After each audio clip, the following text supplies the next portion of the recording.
हाँ, तो good morning मेरे प्यारे स्टूडेंट। आज की मेरी इस क्लास में फिर से स्वागत करते हुए मेरी ये क्लास 12 की फिजिक्स आप लोग के सामने है। ये से आपके पास जो है तीसरा पार्ट जा रहा है आप लोग के बीच में।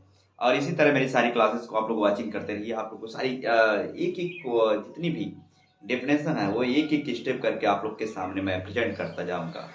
अकॉर्डिंग टू अकॉर्डिंग मतलब एक एक करके एक के बाद एक आप लोग के सामने इस तरह से वीडियो जाती रहेगी। और वीडियो के साथ साथ आप लोग को न्यूमेरिकल भी मिलने वाला है। न्यूमेरिकल के साथ आप लोग को कुछ ऐसे रीजन भी मिलने वाले हैं। इस तरह से मैं आप लोग को क्लास देता जाऊंगा एक एक स्टेप करके बात करेंगे। इससे पहले जितनी भी मैंने क्लास है उसको आप लोग वाचिंग करते हुए जाएंगे, क्योंकि हम लोग जितनी भी चर्चाएं कर रहे हैं वो आवेश के ऊपर चल रहा है। आवेश मतलब आप समझ पा रहे हो कि जितनी भी यहाँ पर डेफिनेशन दी जा रही है वो एक आवेश पर टिका हुआ है बातें हैं। जो पहला लेसन हमारा है वो सबसे अगर महत्व किसी बात को रखा है तो सबसे पहले आपका जो है आवेश पर यानी चार्ज पर महत्व रखा है ये। तो ये इस महत्वपूर्ण बातों को हम लोग देखते हुए इस डेफिनेशन के सापेक्ष आप लोग को कुछ बातें समझाना चाहता हूँ। कह रहा है कि वैद्युत आवेश का संरक्षण, यानी आपकी हेडिंग है, क्या ये डिपेंड किस प्रकार से करता है इस डेफिनेशन को। कह रहा है कि वैद्युत आवेश ना तो उत्पन्न किया जा सकता है और ना ही नष्ट किया जा सकता है। तो ये आपको पता होना चाहिए कि इस प्रकार से कंडीशन आप लोग के सामने किस प्रकार से डिफिनेशन जारी है। तो अगर मैं कहूं कि वैद्युत आवेश जो होता है ना तो उत्पन्न किया जा सकता है ना ही नष्ट किया जा सकता है। जब आप रगड़ते हो तो वो अपने आप क्या होता है, आवेश उसमें उत्पन्न हो जाता है लेकिन फिर उसमें समा जाता है, क्योंकि हम नष्ट नहीं कर सकते, बस आवेशित कर सकते। कहने का तात्पर्य ये होता है, ठीक है। और इसके बाद जब ये बातें हो गई थी, इसे हम लोग क्या कहते हैं, विद्युत आवेश का संरक्षण नियम कहते हैं। एक नंबर में पूछा जाता है कभी कभी। हम बात करेंगे मूल आवेश क्या होता है। जो मूल आवेश होता है विद्युत आवेश का अनिश्चित, ये कह रहा है कि विद्युत आवेश को अनिश्चित रूप से विभाजित नहीं किया जा सकता। प्रत्येक वस्तु पर आवेश एक न्यूनतम आवेश ई के सरल गुणक के रूप में हो सकता है। कह रहा है कि जो आवेश होगा उसके रूप में एक मल्टीपल ई का मतलब होता है इलेक्ट्रॉन। इसका जो है छोटे छोटे पार्टों में मल्टीप्लाई किया जा सकता है और छोटे जोड़े, यानी एक चीज और मैं अगर शॉर्टकट में बोलूं, आवेशित आवेशित कण का वह छोटा सा छोटा कण क्या कहलाता है, मूल कण कहलाता है। अगर आपसे कोई पूछे कि आवेशित कण क्या होता है तो आप बताइएगा आवेश का सबसे छोटा सा छोटा कण वो आपका क्या कहलाएगा, मूल कण कहलाएगा। मूल कण जो कहलाता है वो आपका एन यानी क्वांटम नंबर पे डिपेंड करता है, मुख्य क्वांटम जिसको बोला जाता है। अगर ये मुख्य क्वांटम नंबर पे ये किसी इलेक्ट्रॉन को भरने और निकलने का, ये आपको बताता है कि कितना इलेक्ट्रॉन फिलअप किया जा सकते हैं, कितनी इलेक्ट्रॉन बाहर निकाले जा सकते हैं। ये क्वांटम नंबर पर डिपेंड करता है। ये केमिस्ट्री की भाषा से थोड़ा सा रिलेट किया गया है। कह रहा है इसे ई से प्रदर्शित करते हैं, किसी आवेशित वस्तु पर आवेश का कण क्या होता है, Q बराबर Ne होता है। आप लोग ये जान पा रहे हैं कि जो Q है, अगर मैं जहां करके लिखूं आपके सामने, जहां N गुजरने वाले गुजरने गुजरने वाले गुजरने वाले इलेक्ट्रॉनों की संख्या, इलेक्ट्रॉनों की क्या बाबू, संख्या। और ई क्या है, इलेक्ट्रॉन है, इलेक्ट्रॉन है। इलेक्ट्रॉन का मतलब होता है, यहाँ पर दे रखा है 1.6 × 10⁻⁻19 क्या बाबू, कूलम। ये आपको आवेशित कर दे रखा है। अब इसी प्रकार से सारी डेफिनेशन के रूप में आप लोग के सामने बातें रखते चलेंगे जाएंगे हम लोग। और बात करेंगे अगर इसी प्रकार से, अब कह रहा है कि जो आवेश होते हैं वह कितने ऐसे भागों में डिफाइन किए जा सकते हैं। हम लोग मुख्य 3 भागों में डिफाइन किए हैं। और ये प्राकृतिक के रूप से देखा जाता है कि प्रकृति में कितने आवेशित कण जो है क्या होते हैं, भेजे जाते हैं किसी परिपथ से। तो आइए देखते हैं कि उसको हम लोग किस प्रकार से उत्पत्ति करते हैं और किस प्रकार से उसके जो कण होते हैं और कितने कितने इलेक्ट्रॉन दिया जाता है, कितने कितने इलेक्ट्रॉन नहीं दिया जाता है, वो सारी बातें यहाँ पर चर्चाएं होंगी। ये तो आप लोग को समझ आ गया होगा बाबू कि ये जो है गुजरने वाले इलेक्ट्रॉनों की संख्या है, यानी n की जगह हम लोग जब प्रेजेंट करेंगे हो सकता है 1 electron, 2 electron, 3 electron, 4 electron, 5 electron, 6, इसी तरह बहुत सारे इलेक्ट्रॉन n की जगह रखे जा सकते हैं। पूरी बात करेंगे आगे। डिफिनेशन के रूप में सारी बातें आप लोग को चर्चाएं करता रहूंगा। इस प्रकार से आप लोग सारी क्लासेस को हमारी अटेंड करते जाइए, मजा आने वाली, और शुद्धिकरण के रूप में करूंगा। ठीक, कुछ प्राकृतिक में जैसे मूल कण होते हैं वो आप लोग दिमाग में रखिएगा, तो आप अपने हिसाब से लिख लीजिएगा। कुछ प्राकृतिक में आवेशित मूल कण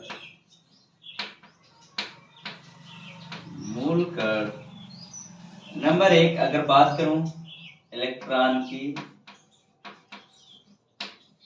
इलेक्ट्रॉन का मतलब आप समझ पा रहे हो, इसको हम लोग ये लिखते हैं।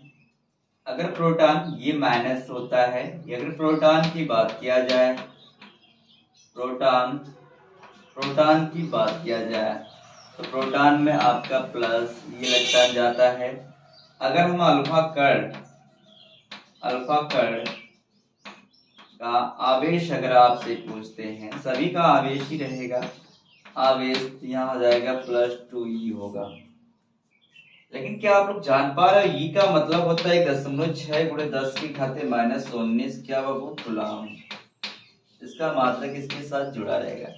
यही बात ये भी करेगा, बस यहाँ पर माइनस हो जाता है, यहाँ पर प्लस हो जाता है 1.6 × 10⁻⁻⁹ कूलम।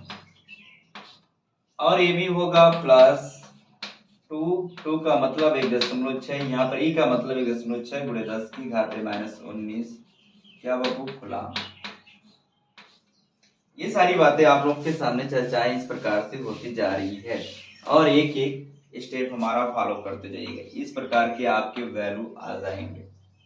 बात करेंगे, कह रहा है कि अगर जो आवेश कण होते हैं हम कैसे पता कर लेंगे कि इनके बीच में आवेशित हो रहा है। कि कभी कभी आपसे पूछ लेता है कि इलेक्ट्रॉन की कमी और अधिकता कब होगी। आपसे पूछा जाएगा इलेक्ट्रॉन की कमी या अधिकता जब पूछा जाता है, इसमें इलेक्ट्रॉन की अधिकता अधिक होगी, इसमें इलेक्ट्रॉन की कमी होगी। जब आप न्यूमेरिकल सॉल्व करोगे तब ये बात पूछी जाती है। तो आइए इलेक्ट्रॉन के सिद्धांत के अनुसार हम बातें करते हैं छोटे छोटे मोमेंट के साथ। अगर मैं बात करूं तो मैं सिंपल सा एक हेडिंग दे देता हूं,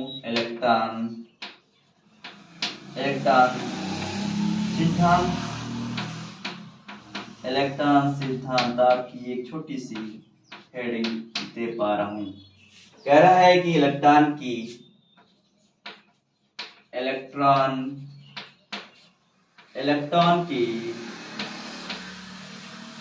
कमी तथा इलेक्ट्रॉन की अधिकता कब ये दर्शाएगा। अगर मैं छोटी सी बात करूं, एक एग्जाम्पल के रूप में आपकी छोटे छोटे पॉइंट को मैं दर्शाना चाहता हूं। मैं थोड़े से रसायन विज्ञान की बात कर लेता हूं। ये आपका एग्जाम्पल है रसायन विज्ञान की। अगर मैं बात करूं तो उसमें मैंने एक ऐसे एलिमेंट मतलब ऐसे यौगिक ले लिया, कोई एक क्रिस्टलीय पदार्थ है। कैसा है? क्रिस्टलीय पदार्थ मैंने उठा लिया। जैसे मैंने क्रिस्टलीय पदार्थ को किसी सॉल्यूशन में, क्या बाबू, सॉल्यूशन में लेके चले गए। सॉल्यूशन का मतलब होता है बाबू विलयन। अगर हम इसको विलयन में डुबोते हैं, जैसे ही विलयन में डुबोएंगे तो ये दो भागों में टूट जाएंगे। इस पर प्लस चार्ज आ जाता है, एक पर माइनस चार्ज आया। तो बताइएगा प्लस चार्ज आया तो दिमाग में रखिएगा प्लस चार्ज, और जिस पर माइनस चार्ज होता है, और ध्यान दीजिएगा बहुत डिटेल क्लासेस दे रहा हूं, जिस पर प्लस चार्ज आता है यानी धन चार्ज, धन आवेश अगर आ जाता है तो दिमाग में रखिएगा इलेक्ट्रॉन की क्या बाबू कमी होती है। क्या होती? इलेक्ट्रॉन की कमी। जिस पर माइनस चार्ज आ जाता है ऋणावेशित होता है, यानी ऋण आवेशित हो जाता है, या ऋणावेशित डायरेक्ट लिख लेते हैं, कोई दिक्कत नहीं है। ऋणावेशित होने के कारण इसमें इलेक्ट्रॉन की क्या हो गई बाबू? अधिकता हो गई। अच्छा, ये हमसे आप बातें पूछना चाहेंगे कि सर इस पर माइनस लगने के बाद भी आप अधिकता करते हैं। हाँ, क्यों? जो इलेक्ट्रॉन लेता है यानी ग्रहण करता है उस पर ऋण चार्ज आता है। क्या आता है? ऋण।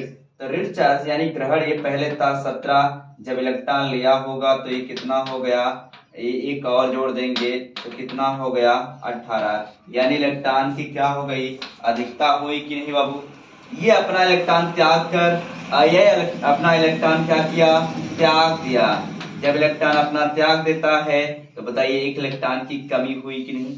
जो इलेक्ट्रॉन त्यागता है वो अपने आप को पॉजिटिव बना लेता है, धनात्मक। तो बताइएगा यहाँ पर क्या हुई? इलेक्ट्रॉन की कमी हुई, यानी एक इलेक्ट्रॉन। तो सोडियम की जो बाहरी कक्षा में 1 इलेक्ट्रॉन होता है इसलिए त्याग देता है, और क्लोरीन की बाहरी कक्षा में 7 इलेक्ट्रॉन होता है, इसलिए वो ये पूरा करने के लिए अपनी कक्षा को क्या करता है? इलेक्ट्रॉन को ग्रहण कर ले। सारी जितनी भी एलिमेंट होते हैं वो क्या चाहते हैं कि हम आखिरी गैस बना के अपने आप को फ्री कर लें। इस तरह से इनके बीच में, ये तो अभी हमने किसकी बात किया था? रसायन विज्ञान। ये आपको एग्जाम्पल के रूप में समझाने का प्रयास कर रहा हूं। बात करेंगे आगे, ये सॉल्यूशन में जाएगा तब टूटेगा। हम बात करने वाले हैं हमारे कुछ ऐसे पदार्थों से रिलेट करते हुए बात करेंगे। आपके पास एग्जाम्पल का रूप जा रहा है, यानी मैं बताऊं तो उदाहरण की बात कर रहा हूं मैं। अगर उदाहरण आपके पास जा रही है तो अगर मैं बात करूं कांच की छड़ तथा रेशम की छड़ की अगर मैं बात करूं बाबू, तो अभी देखिएगा कांच की छड़ और रेशम की छड़ में किसी प्रकार की आवेशित कण नहीं है। ये आवेशित कण नहीं है, इसलिए इनका आवेश क्या होगा? शून्य होगा। क्या होगा? शून्य होगा। पूरी बात समझिएगा। जैसे ही मैंने इनके बीच में क्या घर्षण कर दिया, क्या बाबू? घर्षण करने के बाद इनके अंदर क्या होता है? आवेश उत्पन्न हो जाता है। जैसे मैंने क्या किया? घर्षण कर दिया, ये प्लस चार्ज हो जाएगा। घर्षण करने के बाद, कब? घर्षण करने के बाद इनमें प्लस, और घर्षण करने के बाद रेशम में सारी वैल्यू माइनस चार्ज के रूप में बदल जाएगी। तो बताइएगा यहाँ पर जब घर्षण यानी ये इलेक्ट्रॉन अपना दे दिया होगा, जब इलेक्ट्रॉन दिया होगा तो इलेक्ट्रॉन की क्या हुई बाबू? इलेक्ट्रॉन की कमी, यानी आप समझ पा रहे हो एक कांच है। क्या है? कांच है। तो इसीलिए इस पर कौन सा चार्ज आता है? Plus charge. आज के बाद ये छोटी सी बातें नहीं, बहुत बड़ी बातें हैं। इलेक्ट्रॉन की क्या हो गई? इलेक्ट्रॉन की यहाँ पर कमी हो गई। इलेक्ट्रॉन की कमी, यहाँ पर माइनस चार्ज आ जाने के कारण, यानी ये आवेश को ग्रहण कर लिया। तो बताइए इलेक्ट्रॉन यानी ये रेशम है। क्या है बाबू? रेशम की छड़ है, दिमाग में रखिएगा। तो इलेक्ट्रॉन की क्या हो गई बाबू? अधिकता हो गई। अब दिमाग में जब सवाल लगाएंगे, कभी कभी आता है जब न्यूमेरिकल सॉल्व करते हैं, जब न्यूमेरिकल सॉल्व करते हैं यानी आंकिक प्रश्न जब आप सॉल्व करते हो तो उसमें कुछ बातें हैं, ध्यान दीजिएगा। आंकिक प्रश्न में क्या होता है कि जब आप सॉल्व करने के बाद, जब मान लीजिए 1.6 गुणे 10 की घात -19 कूलम से जो रिजल्ट आता है, जो यानी रिजल्ट आप निकालते हो, जो रिजल्ट आता है मान लीजिए 1.6 गुणे 10 की घात -16 आ गया, तो बताइएगा ये इलेक्ट्रॉन अपना त्याग दिया, तो जब त्यागेगा तो इलेक्ट्रॉन की क्या हुई, यहाँ पर कमी हुई। ये ध्यान दीजिएगा, मैं सारा सवाल बताने वाला हूँ आप लोग को न्यूमेरिकल के रूप में। अब मैं बात करूंगा इसके बाद मेरी जो स्टार्टिंग है, स्टार्टअप है, वो सबसे अगर इम्पोर्टेंट बात रखी जा रही है तो कूलॉम्स लॉ है, कूलॉम का नियम। ध्यान दीजिएगा, कूलॉम का नियम, बहुत इंपॉर्टेंट बातें हैं यहाँ पर आपके लिए, ठीक है। कूलॉम्स आपके पास ये लॉज आ रहा है, बहुत इंपॉर्टेंट के रूप में है। अगर मैं बात करूं कि कहा कि अगर इनकी बीच का एक फोर्स आ जाए, एक ऐसे आपके पास दो आवेश आ जाते हैं, एक Q1 आ जाता है, Q2, और इनके बीच की दूरी को डिसाइड कर देता है, और ये भी R के रूप में। अब डिसाइड हो गया, कह रहा है कि इनकी बीच की जो आपकी दूरी है, दोनों आवेशों के बीच की दूरी है, वो क्या है, इस आवेश पर डिपेंड कर रही है। इनके ऊपर जो फोर्स लगेगा, या तो आकर्षण लग सकता है, या तो आकर्षण बल लग सकता है, आकर्षण बल लगेगा, चाहे वो कोई भी बल हो, हम ऐसे ही दिखाएंगे। यदि प्रतिकर्षण बल हो, या तो प्रतिकर्षण बल लग सकता है, तो उसे भी हम लोग फोर्स ही दिखाएंगे। तो बताइएगा, जब ये दोनों फोर्स हैं, दिमाग में रखिएगा, मैं थोड़े से मोमेंट आपके सामने देखना चाहूंगा। तो ये देखिएगा, ये प्रतिकर्षण या आकर्षण हो सकते हैं, लेकिन यहाँ पर डिसाइड तो मैंने करना है। अभी देखिएगा, आकर्षण तब हो सकता है जब इसमें चार्ज जो है विपरीत होंगे, एक प्लस होगा, एक माइनस होगा, तो इनके बीच में क्या होगा, आकर्षण होगा। क्या होगा, आकर्षण होगा। यदि यही चार्ज दोनों सेम हो जाए, तो इनके आवेश क्या होंगे, इनके ऊपर किसी प्रकार का फोर्स नहीं लगेगा, यानी प्रतिकर्षण फोर्स लगने लगेगा, ये आवेशित नहीं होंगे अपने आप में। ट्रांसफॉर्मेशन यानी इनके बीच में किसी प्रकार का रूपांतरण आवेशों के बीच नहीं होगा, लेकिन इनके बीच में स्थानांतरण होगा। स्थानांतरण आपका जो आवेश होगा वो एक दूसरे से लेन देन करेंगे, ठीक है। अब इनके बीच में ये कहा कि जो दूरी है ये किस प्रकार से इस पर डिपेंड करेगी।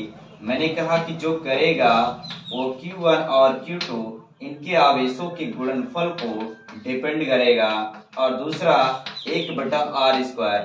कहा अगर सर इसकी दूरी बढ़ा दी जाती है, ध्यान दीजिएगा, कह रहा है कूलॉम के नियमानुसार सारी बातें बताई जा रही है, कूलॉम ने इस बात को सही पुष्टिकरण किया था।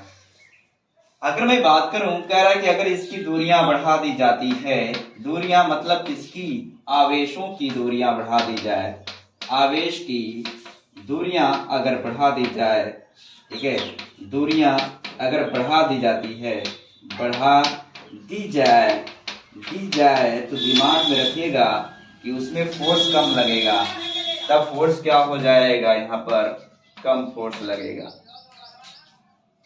अगर ये फोर्स कम लग गया तो दूरी दिमाग में रखिएगा, ये फोर्स कम हो गए। अगर फोर्स की बात, अगर दूरी की मैं बात करूं, डिस्टेंस की कंडीशन में ले लीजिएगा बाबू, और छोटे छोटे मोमेंट को साथ में यहाँ पर हम लोग सेटिस्फाइड करते हुए जा रहे हैं। अगर दूरी यहाँ पर बढ़ रही है, अगर ये बढ़ रही है तो फोर्स क्या होगा, कम लगेगा, क्योंकि आवेश तब दूर हो जाएंगे ना। अगर जितने इनके आवेश अगर जितने नजदीक होंगे, फोर्स अब नजदीक कब हो सकता है, या तो उनके बीच में आकर्षण होना स्टार्ट हो जाए। आकर्षण होगा कैसे, जब एक दोनों आवेश एक दूसरे के विपरीत हो, एक प्लस हो एक माइनस हो, उनके बीच में क्या होगा, अच्छा फोर्स लगेगा। इस प्रकार से इनके बीच में ये सारी बातें मैं समझा रहा हूं इसलिए कि आप समझ सको, जब दूरी बढ़ेगी तो आपका फोर्स क्या होगा, कम। जैसे ही दूरी घटेगी, जब दूरी घटेगी, दिमाग में रखिएगा, जब दूरी आपकी क्या होगी, घटेगी, घटेगी तो आप दिमाग में रखिएगा फोर्स क्या होगा, बढ़ेगा। ये इसलिए ये व्युत्क्रमानुपाती पे डिपेंड कर रहा है। चलिए अब हम डेफिनेशन का रूप लेते हैं। कूलाम ने इस डेफिनेशन को किस प्रकार से दिए थे, तो हम लोग लिखेंगे कूलाम के, ये फिगर आप लोग बना लीजिएगा। बनाइएगा कब, या तो डेफिनेशन देने के बाद बनाइए या तो पहले बना, कोई दिक्कत नहीं है। तो आप यहाँ लिखेंगे कूलाम के नियमानुसार, कूलाम के नियमानुसार दो बिंदु आवेश, यहाँ पर हमारा जो आवेश है दो जगह है, एक और दो, तो दो बिंदु बोला जाएगा। दो बिंदु आवेशों के बीच लगने वाला आकर्षण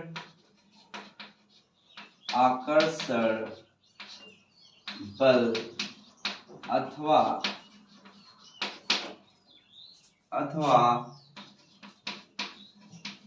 प्रतिकर्षण बल, आकर्षण तथा प्रतिकर्षण अथवा प्रतिकर्षण बल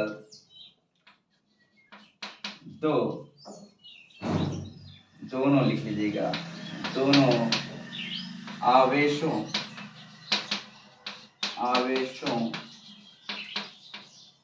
की मात्राओं, आवेशों की मात्राओं लिख लीजिएगा, कि मात्राओं के गुणनफल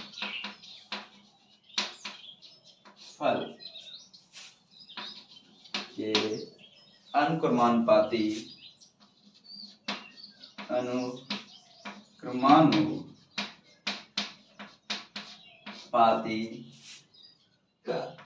तथा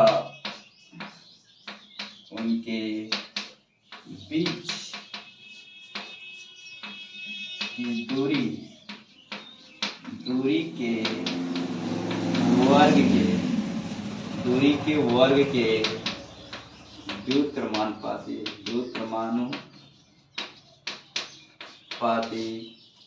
होता है।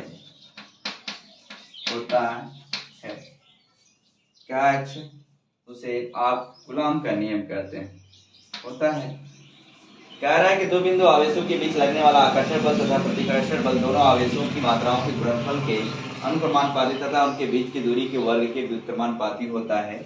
और यदि यहाँ दिखा दीजिएगा, यदि दो बिंदु आवेश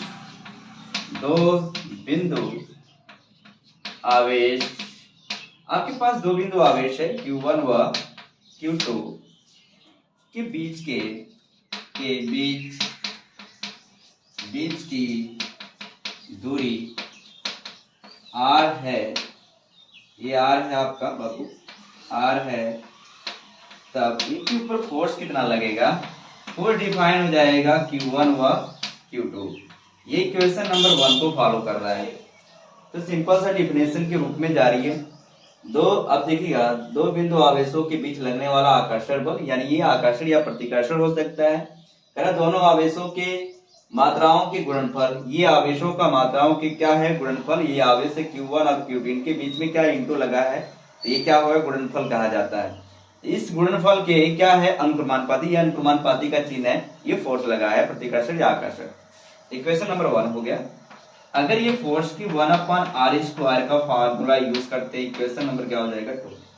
अब यहाँ पर क्या बात करेंगे, इक्वेशन 1 व इक्वेशन क्या 2 को क्या करने पर बाबू, मिलाने पर, ये मिला दीजिएगा। जैसे मिलाएंगे इनके ऊपर जो है इस प्रकार का फोर्स लगेगा, ये हो जाएगा क्या बाबू, Q1 Q2 अपान क्या हो जाएगा r²। जैसे ही ये हटेगा ये प्रोपोर्शनल चिन्ह, ये हो जाएगा कि Q1 Q2 अपान क्या हो जाएगा r²।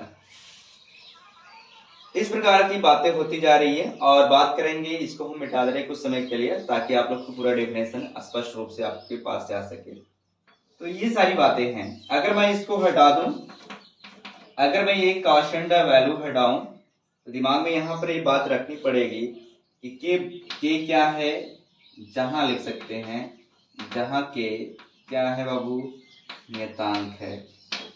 अब यहाँ नियतांक जो यूज किया जा रहा है ये तो यहाँ पर लागू नहीं होगा। कह रहा है कि अगर निर्वात में कोई निर्वात में कोई अगर आवेश रखा जाता है तो निर्वात के लिए, ठीक है, यदि आवेश निर्वात वायु में है, तब ये अगर बात करेगा तो K बराबर 1/4πε0। तो दिमाग में रखिएगा इसकी वैल्यू यहाँ पर पुटअप होने जा रही है। तो ये चीज आप लोग को क्या करना है, K की जगह पुटअप करना है। कब, ये जब निर्वात में होगा, और ये आपको पता होना चाहिए ये विद्युतशीलता को प्रेजेंट करता है, ठीक है। अब बात करेंगे निर्वात में विद्युतशीलता। निर्वात में अगर वो नाट का यूज कर रहा है तो यहाँ पर नहीं निर्वात। इस तरह से आप लोग डेफिनेशन को पूरा करिएगा।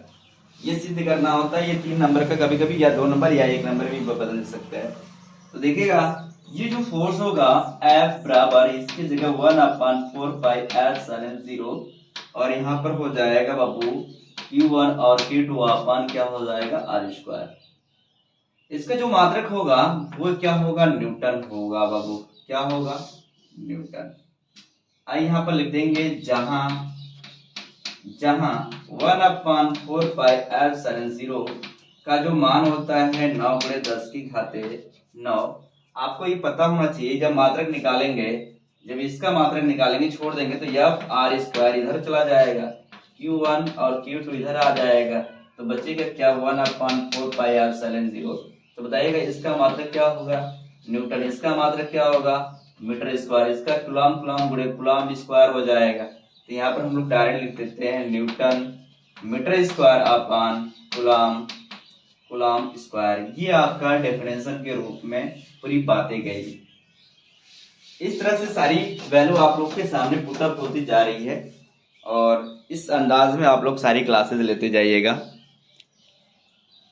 ठीक है। तो थोड़ी सी हमारी ये क्लासेस बड़ी हो सकती है, थोड़ा सा और देख लीजिए, ज्यादा आप लोग मेहनत नहीं करना। अब आपसे पूछा जाएगा कि ε0 का मान बताइए। तो ε0 का आंकिक मान तथा बीमा पूछ लेगा। क्या पूछेगा, बीमा। ये आपसे 2-3 नंबर का पूछा जाता है कभी कभी। तो हम लोग यहाँ पर नहीं है, तो वी नो दैट आपके पास ये सारी वैल्यू है, तो यहाँ पर लिख देंगे वी नो दैट। देखो किस प्रकार निकाला है। तो वी नो दैट बात करेंगे 1/4πε0, तो 1/4πε0 बराबर 9×10⁹ ये newton metre square upon coulomb square. अगर मैं इसको ऊपर ले जाऊंगा तो 4ε0 ऐसे आएगा। तो दिमाग में रखिएगा, तो 1 चला जाएगा ऊपर, 9×10⁻⁷ कितना हो जाएगा, 9। तो क्या है, ε0 को छोड़ दीजिए यहीं पर। तो 9 गुणे, आपको पता है ये गुणा है तो इधर आएगा तो क्या होगा, भाग हो जाएगी, तो गुणे हो जाएगा 4π। अब बात करेंगे यहां से, ये हो जाएगा 9।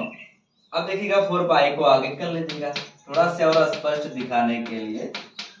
9×10⁹ ये ऐसे आप प्रेजेंट कर लीजिएगा। तो आपको पता होना चाहिए, जब मैंने यहाँ पर पलटा ये कूलम ऊपर चला गया, ध्यान दीजिएगा, ये कूलम भी नीचे वाला ऊपर तो जाएगा ना, ये आ जाएगा न्यूटन। इस तरह से आप लोग सॉल्व करोगे, मात्रक भी पता होना चाहिए। ये हो जाएगा 4 गुणे, ये पाई का मतलब होता है 3.14, ये आपका मान फिक्स है। 9×10⁹ अच्छा, ये प्लस ऊपर जाएगा तो माइनस, 1×10⁻⁹ ये हो जाएगा 4×3.14 अगर आप डिवाइड करोगे तो आपका आंसर आने वाला है 8.85 × 10⁻12। आप जब ये आ जाएगा तो इसको हम लोग लिख सकते हैं कूलम स्क्वायर बटे क्या हो जाएगा बाबू, न्यूटन मीटर स्क्वायर। ये आपकी क्या हो गई, ये ε0 की क्या हो गई, मान हो गई। अगर आपको सॉल्व करना होगा तो सेम ऐसे ही आएगा, तो इस कुछ ऐसे भी आने वाला है 8 8 फिर 4 6 और डॉट डॉट कुछ भी आएगा। तो आप 2 अंक जब बढ़ोगे, भाई 5 से ज्यादा है ना, तो 5 से जब ज्यादा है तो 1 अंक इसमें बढ़ जाता है, इसको कोटि मान का रूप देते हैं। तो 4 1 कितना हो जाएगा 5, यही आएगा। तो आप लोग कर लीजिएगा। और दशमलव जैसे आए इधर बढ़ोगे लेफ्ट से राइट, तो आप क्या करोगे, अगर राइट से लेफ्ट बढ़ोगे तो इस तरह से कंडीशन होता है। अगर लेफ्ट से राइट बढ़ोगे तो माइनस लिखा जाता है, और अगर राइट से लेफ्ट जाओगे तो प्लस लिखा जाता है उसकी घात। चलिए अब ये तो हो गया। अब आपसे पूछा जाएगा, ये जो है आंकिक मान में आपको पता है कि जब बीमा निकाली जाती है, जब बीमा निकाली जाती है तो ये हट जाता है। तो ध्यान दीजिएगा बीमा क्या होगी, इसका एप्सिलॉन नॉट की बीमा देख लीजिएगा। यहाँ पर हो जाएगा कुलाम, कुलाम का ये स्क्वायर है, न्यूमेरिकल मैंने हटा दिया, ये हो जाएगा इतना। तो बताइएगा कुलाम, तो मैंने क्यू का बताया था, जो क्यू का बीमा होती है बाबू, वो वाई की पहले सूत्र होता है, क्यू बराबर क्या हो जाएगा 80। तो ये आपकी बीमा है। अगर इसकी बीमा ये है तो आप यहाँ पर क्या लिख देंगे 80 का होल स्क्वायर। अच्छा न्यूटन, ये हो जाएगा MLT माइनस क्या वो 2, और यहाँ पर क्या हो जाएगा L स्क्वायर। तो बताइएगा यहाँ पर स्क्वायर दोनों पे चला जाएगा, स्क्वायर मैंने दोनों पे भेज दिया। अब देखिएगा ये घात पता है, x की घाते 1 है, इसकी घाते क्या 2 है, तो दोनों प्लस में है, इनकी घाते क्या होगी जुड़ेगी। तो 2 और 1 कितना होगा 3, और यहाँ टी दी पावर माइनस इतना। अच्छा m की पावर कुछ भी नहीं है तो जाएगा ऊपर, तो प्लस ये है तो माइनस हो जाएगा। अच्छा यहाँ l की पावर कुछ है, इधर कुछ है l नहीं है तो ऊपर जाएगा, तो यहाँ प्लस ऊपर जाएगा तो माइनस। अच्छा इसकी जैसा माइनस है, ये ऊपर क्या प्लस है तो ऊपर जाएगा, तो ये प्लस हो जाएगा, तो 2 2 कितना हो जाएगा 4, और यहाँ 80 के ऊपर तो है। बताइएगा एप्सिलॉन नॉट की बीमा जो है वो क्या है, इतना है। इस प्रकार से आप लोग रिजल्ट को सॉल्व करिएगा। आज के लिए हमारी क्लास यहीं तक, और अच्छी तरह से समाप्त किया मैंने, और इसी तरह से आप लोग मेरी क्लास को वॉचिंग करिए, एक एक स्टेप करके आप लोग को देता जाऊंगा। आज के लिए धन्यवाद।